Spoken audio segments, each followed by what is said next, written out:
Hello, everybody. Thank you for joining me today.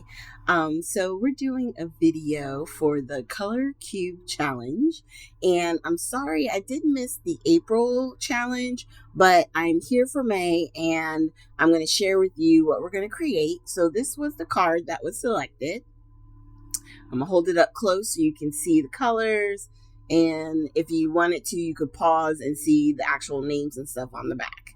Now I'm using from Waffle Flower. They have their postage like collection, and this is one of the stencils that they use. Um, and this one, it allows you to color in the different squares where you're going to be putting the stencil work, or if you wanted to stamp on it. It allows you to create like the background for what you're going to build up as far as the different areas. So we're using three colors: picked raspberry, kitsch flamingo, and I believe it was worn lipstick. Were the three colors that we're using. And one of the pinks is a more red pink, but I'm blending them all in together because of the colors that are on that card. These are the ones that, to me, got close to the ones that were there. And then we are doing this on white paper.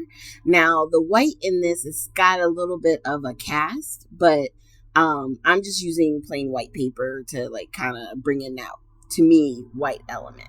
Okay.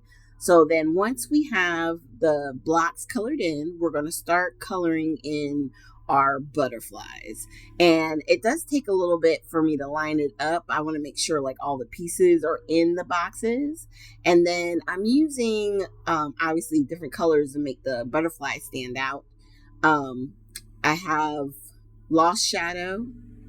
We're using, is it Stormy Sky? I think it is. Yes, Stormy Sky. And then for the black details, we'll wind up using Black Soot, but we're going to use the regular Distress inks, not the Oxide Black, because the Oxide Black is more of a chalky, and I want it a strong black.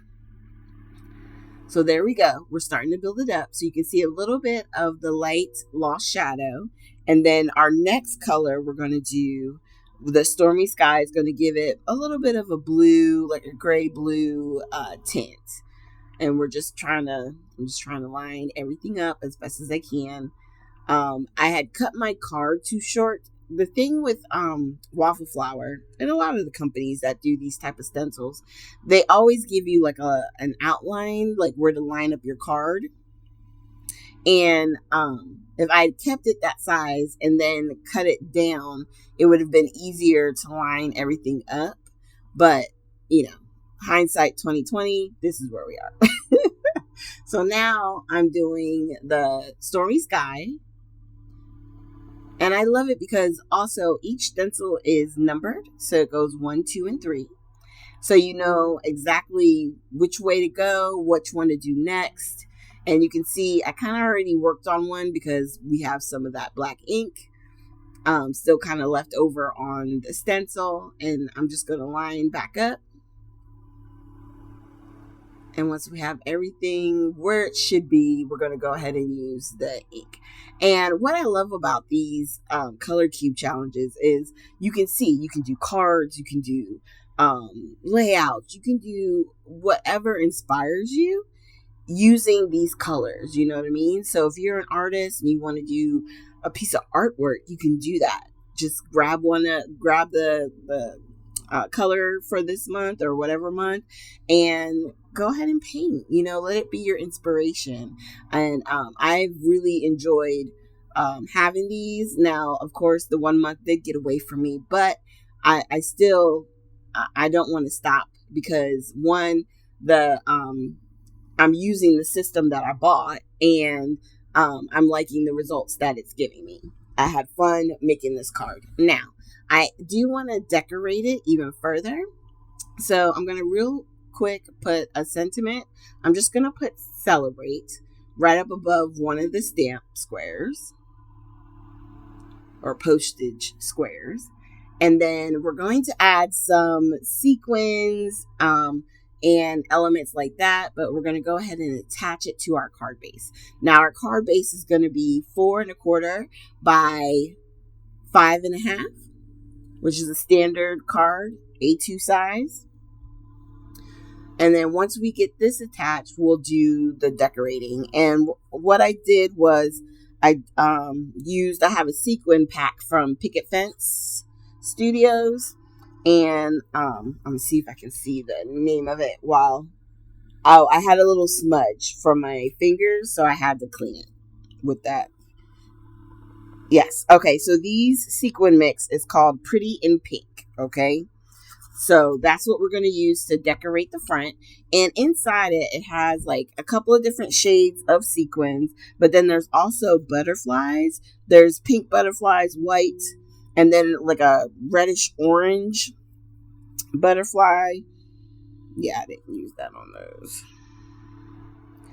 So, yes, I loved picking these out. These would work really good for like a shaker card because of the different, mix that they have in there. But for me, I just picked out the ones that I wanted. So I grabbed a couple of sequins, and then I added the butterflies here and there. So on one card I only have 2 butterflies. On the other one I had 3. All right, now we're just gonna pick them up. I'm using a pickup tool. I have quite a few different ones. This is one that I could get my hands on at the moment. And we're just going to pick it up, put a little dab of glue, and then put the piece down on top of it. It doesn't take a lot. Now, the tip I have on my glue gun is the wider hole, so a little bit more glue comes out sometimes than I want, but I found I have less trouble with that one, and it's easier to put the pin back in when I'm done. Okay? So I really love how these came together. Now, initially, this is where I ended the video as far as like the card and what I've put together. I will say at the end, I did wind up splattering, but you guys aren't going to see the splatters. I just wound up using some gold and white splatters, which I think had I been thinking in hindsight, I should have done it in the video, but I really just wanted to show you the colors with the inspiration photo and what I came up with. So thank you guys so much for joining me today. If you haven't been here before, please consider hitting that like and subscribe button. I do like to do obviously this challenge hop has been fun, but I also try and do Friday videos. This past month has been a little light only because, well, it was my birthday month, so I kind of took it off. But we're going to get back into the swing of thing. And again, I appreciate you guys, and I hope you have a great weekend, and I'll see you with our next video.